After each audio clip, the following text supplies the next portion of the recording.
People make their own views on it. For me, there wasn't massive intent in it, certainly no malice in it at all.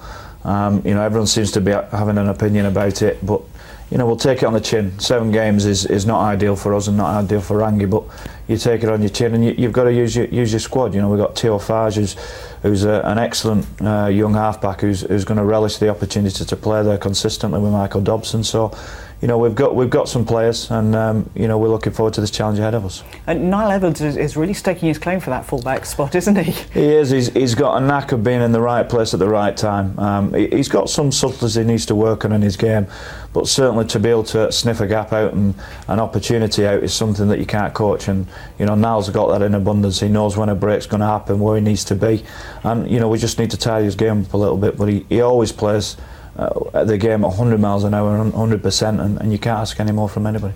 For yourself, you've had just over a year at the club. If you were going to write a report on your first year in charge, what would it say?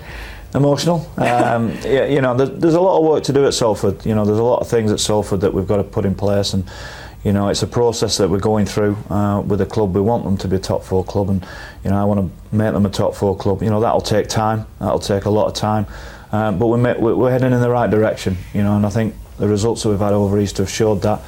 The key now, as for us, if we're just speaking about Castleford, is that consistency. You can string 4 or 5 results together, all of a sudden then you're in a good position.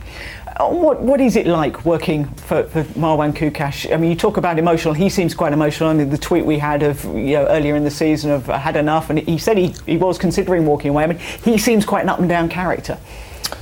Possibly. I'm not going to give you too much. Diplomatic. I think what we've got to do, and John's coached a long time, longer than me, and you've got to keep people's feet on the ground and players' feet on the ground and make sure that they think about the processes and what you need to do to perform each week, and we've just been concentrating on that, and we always concentrate on that, about what we need to do on a Monday and Tuesday to get ourselves ready for the weekend ahead. And if you continually do that and they keep the players' feet on the ground and keep them thinking about the game at the weekend, then ultimately you'll be successful, and that's our challenge, to keep doing that. Given where Salford are on the geographical map and all the rest of it, how important is it to have a strong Salford in Super League, do you feel? I think it's important for teams constantly to break into the sort of elite cartel, and it'd be great for a Salford to get into the top 4, a Salford to get into the Challenge Cup. I mean, it worked marvellously for Castleford last year. It was like the rebirth of the club, and the town really embraced it as well, and I'm certain if Salford could do that, it'd be great. And that would make it interesting as well, because if Salford and Castleford break into the top 4, somebody's got to come out as well, so it adds a different sort of dynamic to the league as a whole, and we've certainly got that this year, and we're going to get it even more after round 23.